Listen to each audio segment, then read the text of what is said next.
Decides to consolidate the government's information communication technology or ICT resources for efficient delivery of services through the e-government system. The Cabinet made this decision today after discussions on a paper submitted by the Ministry of Transport and Communication. Members noted consolidation of main ICT resources are required to strengthen the government's ICT infrastructure in terms of better management, information security and cost effectiveness.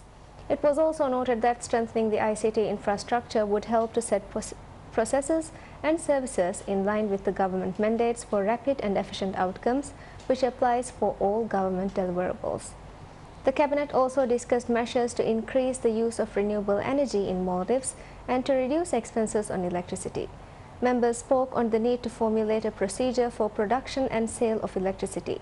It also decided that the Maldives Energy Authority would formulate guidelines for government officers to reduce expenditure on electricity. Parliament session is called off after MP Muhammad Nasheed refused to leave the Parliament chamber following a dispute over endorsing Ali Rashid Umar as Auditor General. Disputes erupted in the Parliament chamber when Parliamentary Finance Committee Chair Muhammad Nazim started presenting the committee report on Rashid. Former Anti-Corruption Commissioner Ali Rashid Umar was nominated to the post of Auditor General by President Muhammad Nasheed. His name was sent to the Parliamentary Finance Committee on the 16th of June. Committee's report on Ali Rashid was scheduled to be presented to Parliament yesterday. However, the report was postponed yesterday by the Speaker of Parliament, citing procedural error as the reason for the postponement.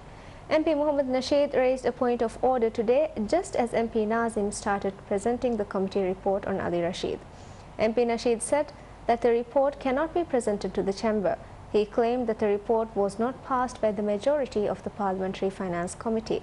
However, the Parliament Speaker rejected the claims by MP Nasheed, saying that he received information on the report from the committee's chair.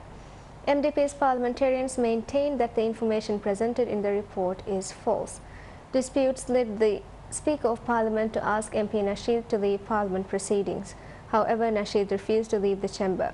Attempts by officers of MNDF to remove Nasheed from the Parliament chamber ended in vain. Speaker of the Parliament put the Parliament sitting on hold for about an hour and eventually cancelled today's sitting. President Muhammad Nasheed assures to address the issue of scarcity of land in Duwafar by reclaiming land in the island. President added that government aims to develop Duwafar with a population of 10,000 people. President made the announcement during his visit to Duwafar. Speaking to the residents, President Nasheed said that development projects in Duwafar will begin in 2012. He advised the people to think of ways to expand the island's economy through fishing, agriculture and other industries. The President also assured residents to expand services of the Duwafar Health Center. Housing Ministry assures that the reclaimed area in Hadal Kurdufushi would be used according to the land use plan, which is now being finalized. The ministry says utilization of the reclaimed area will begin within 3 months. The land reclamation project began in Kurdufushi on the 21st of September. Dutch dredging contractor Boskalis completed reclaiming 28.5 hectares of land within 13 days. With the reclamation complete, islanders are now preparing to start utilizing the newly added land. Government authorities are now finalizing the land use plan for this area. Ministry of Housing and Environment Muhammad Aslam remains optimistic, saying that the utilization of the reclaimed area will begin within 3 months. He added that the coming 3 months will not be months in which the land will stay untouched. Building a protective wall around the reclaimed area is to be completed early next year. Housing Ministry also announced that a 2,000 feet harbour will be built at the reclaimed area. It is estimated that 108 million rupiah were spent on the Kurdufushi reclamation project. With the additional 28.5 hectares of land, Kurdufushi now has a total land area of 207.3 hectares. President Muhammad Nasheed reiterates the government's commitment to corporatize health service delivery and says public-private partnerships are crucial to bring efficiency to the health sector.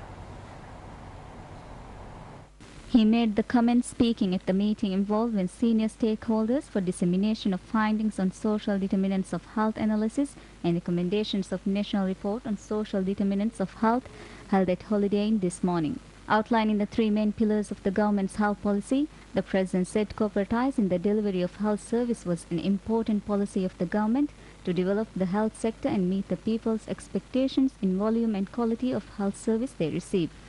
Other two important components of the government's health policy, the President said, were providing health insurance for all and social protection program.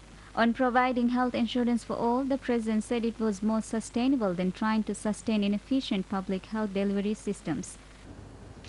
Health insurance for all will cost us 600 million rupiah. Subsidizing and trying to prop up inefficient public services are costing us 1.5 billion rupiah. Again, I would like to stress that per capita expenditure on health is high, and it has always been high. The President also said the people, especially those over 65, have begun to see the benefits of the government's social protection program. In his remarks this morning, the President said despite the high proportion of the national income allocated to the health sector in the past, it had not been able to meet the demands and expectations of the people.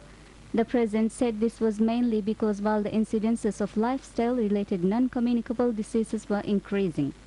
The objective of today's meeting was to sensitize relevant senior stakeholders to examine the roles of different sectors in addressing social determinants of health. Vice President Dr. Mohammad Wahid also participated in today's meeting. Maldives National Defence Force signs a Memorandum of Understanding with Maldives Customs Services and Maldives Ports Limited on extending cooperation in communication, operations and intelligence. The MOU signed between MNDF and Customs Services is on collaborating in operation assistance. The MOU between MNDF and Ports Limited is on assisting in maritime search and rescue efforts.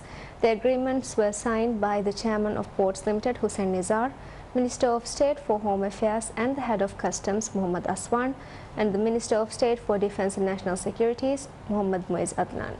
Speaking at the signing ceremony, Commander Brigadier General of Maldives Coast Guard Zakaria Mansour said that the MOU signed with Customs will strengthen the efforts to implement customs law and will increase cooperation on operations of national security interest. He added that the MOU signed with Customs will also broaden the capacity of MNDF. Speaking on the MOU signed with Ports Limited, Mansour said MNDF will receive assistance from Ports Limited in search and rescue efforts.